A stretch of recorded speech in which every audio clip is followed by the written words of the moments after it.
¿Por qué somos inmunes al Cordyceps? Por estas 5 razones no podemos enfermarnos de este hongo. Descubre los misterios detrás de nuestra inmunidad al Cordyceps, el hongo mortal que ha aterrorizado en mundos ficticios.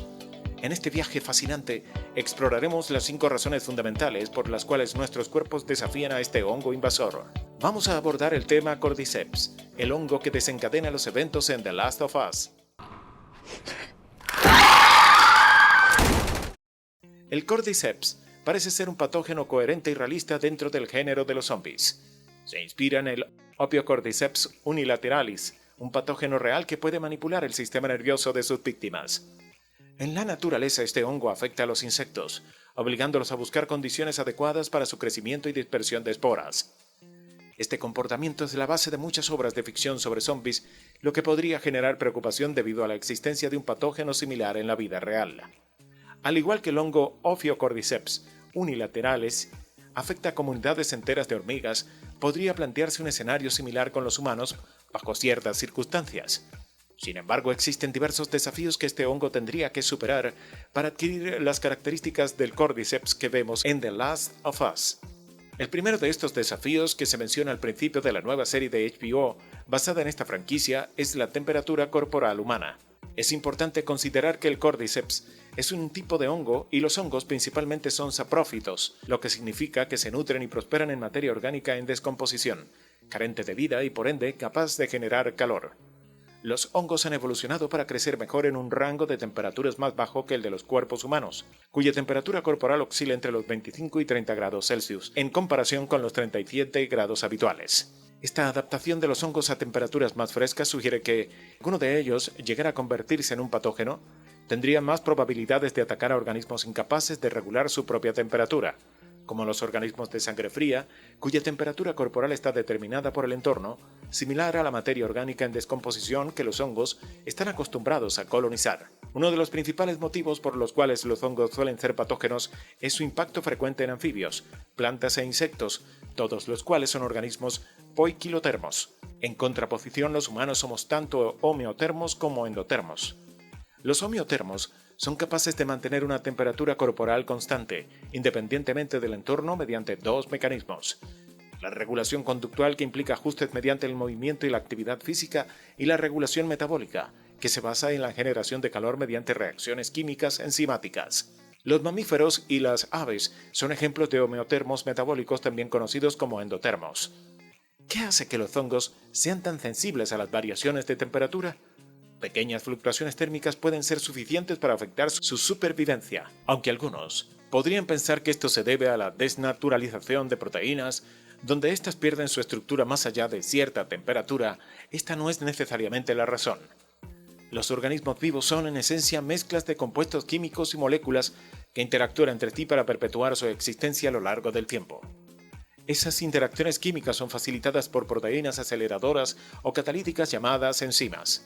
Las enzimas suelen activarse dentro de un rango de temperatura específico y los hongos, mayormente saprófitos o descendientes de estos, tienen enzimas activadas en un rango más bajo, adecuado para sus sustratos orgánicos sin vida.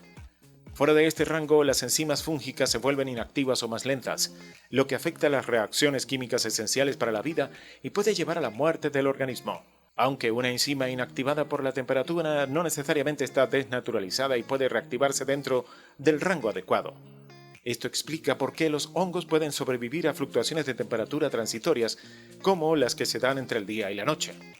Esta capacidad de adaptación, combinada con el aumento gradual de las temperaturas globales, preocupa a algunos investigadores, que temen que el cambio climático pueda favorecer el desarrollo de hongos resistentes al calor.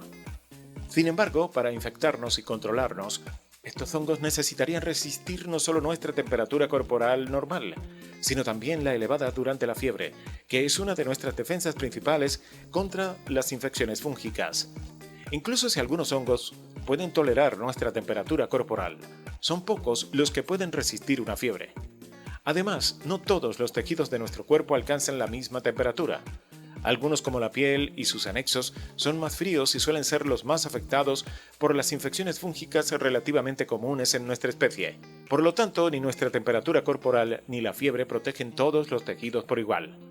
Un factor más crucial que nuestra temperatura corporal para protegernos de un posible apocalipsis zombie causado por el Cordyceps es nuestro sistema inmune. El Cordyceps, una versión mutada del Opiocordyceps unilateralis que afecta a insectos, puede superar el sistema inmune de estos pequeños animales, pero enfrentarse al sistema inmune humano, mucho más complejo, es una tarea completamente diferente. En resumen, cuando hablamos de respuestas inmunitarias, podemos distinguir entre la inmunidad innata y la inmunidad adaptativa, siendo esta última una parte fundamental de nuestra protección contra amenazas microbianas. La inmunidad innata responde rápidamente, pero de manera no específica y sin desarrollar memoria, lo que la limita en su efectividad frente a patógenos repetidos. En contraste, la inmunidad adaptativa es más lenta pero altamente específica, capaz de reconocer diferentes patógenos y mejorar su respuesta con cada exposición. Si este vídeo te está siendo útil, te invito a darle me gusta, suscribirte y activar la campanita. Mientras que los insectos carecen en gran medida de esta inmunidad adaptativa, los humanos tienen una variedad de células y componentes inmunitarios como neutrófilos, linfocitos y células dendríticas, además de anticuerpos y el sistema del complemento. El Cordyceps produce sustancias que pueden suprimir nuestro sistema inmunitario humano, lo que podría permitirle evadir nuestras defensas. Se está explorando la posible aplicación de compuestos producidos por varios hongos para suprimir la respuesta inmunitaria. Sin embargo, es importante distinguir entre utilizar estos compuestos procesados y purificados como medicamentos inmunosupresores y el efecto directo del hongo en la inmunosupresión. Aunque es concebible que un hongo pueda afectar la respuesta inmune de una hormiga, los humanos son mucho más grandes y pesados, lo que dificultaría que el hongo produzca suficientes compuestos inmunosupresores para tener un impacto significativo. Como mencioné anteriormente, de las casi 1.5 millones de especies de hongos, solo unas 150 causan enfermedades en los humanos. Y más allá de algunas infecciones cutáneas y genitales, las enfermedades fúngicas son raras y tienden a afectar principalmente a personas inmunosuprimidas como aquellas con VIH-Sida, ciertos tipos de cáncer o que han recibido trasplantes. Esto no implica que el sistema inmunitario humano sea superior al de los insectos, simplemente es más complejo debido a nuestra biología más avanzada. El Cordyceps ha evolucionado para infectar insectos y controlar su comportamiento, pero no está adaptado para superar nuestros sistemas inmunitarios ni para influir en nuestra neurofisiología. Esto plantea un obstáculo significativo si el Cordyceps intentara controlar a los seres humanos. Manipular el sistema nervioso de una hormiga es muy diferente a hacerlo en humanos.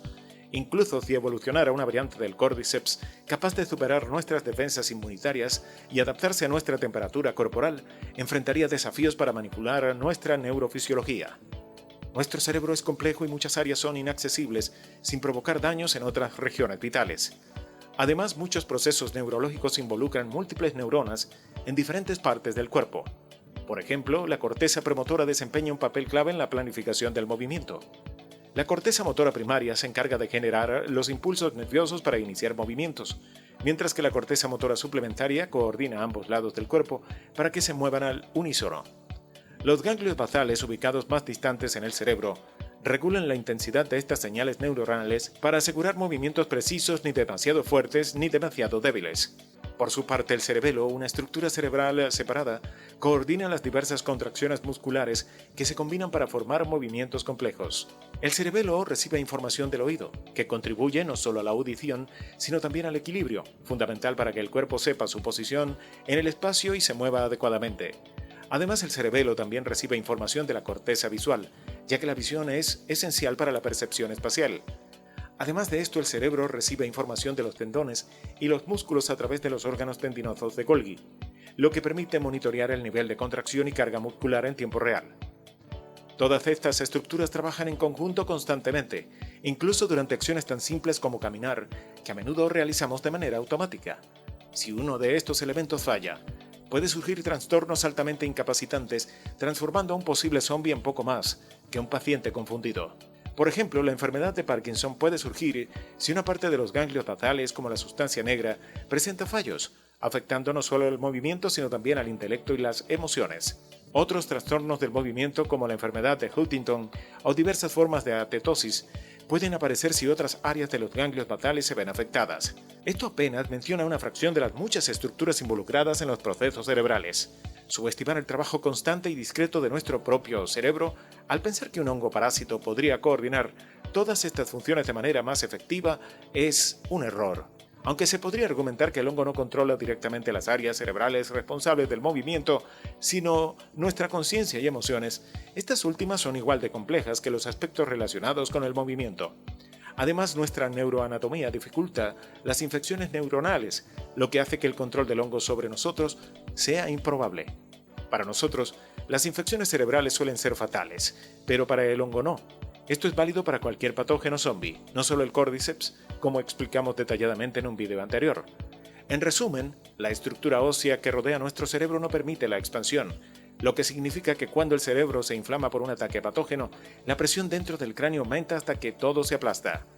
Antes de convertirte en un zombie, tu cerebro se convertiría en pulpa, lo cual es incapaz de realizar actividades básicas. Incluso si ignoramos todos los desafíos anteriores, en el peor de los casos el Cordyceps podría causar una meningoencefalitis micótica muy peligrosa que en realidad sería peor que un apocalipsis.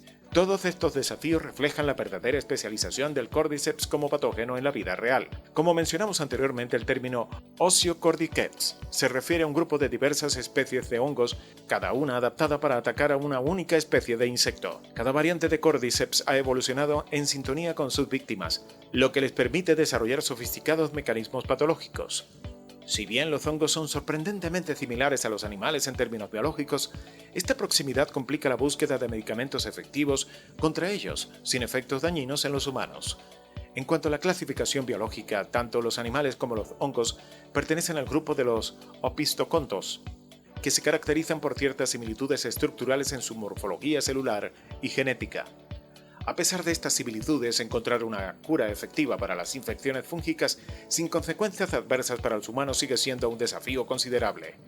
Los opisthoconstos incluyen a los animales y a los hongos, y comparten una característica fundamental, la presencia de una estructura celular llamada opisthocondria, que se refiere a la disposición posterior del flagelo en las células. Esta similitud estructural sugiere una relación evolutiva entre estos dos grupos de organismos, a pesar de sus diferencias en aspectos como la forma de nutrición y la reproducción. A pesar de esta relación evolutiva, los hongos presentan una serie de características únicas que los distinguen de los animales.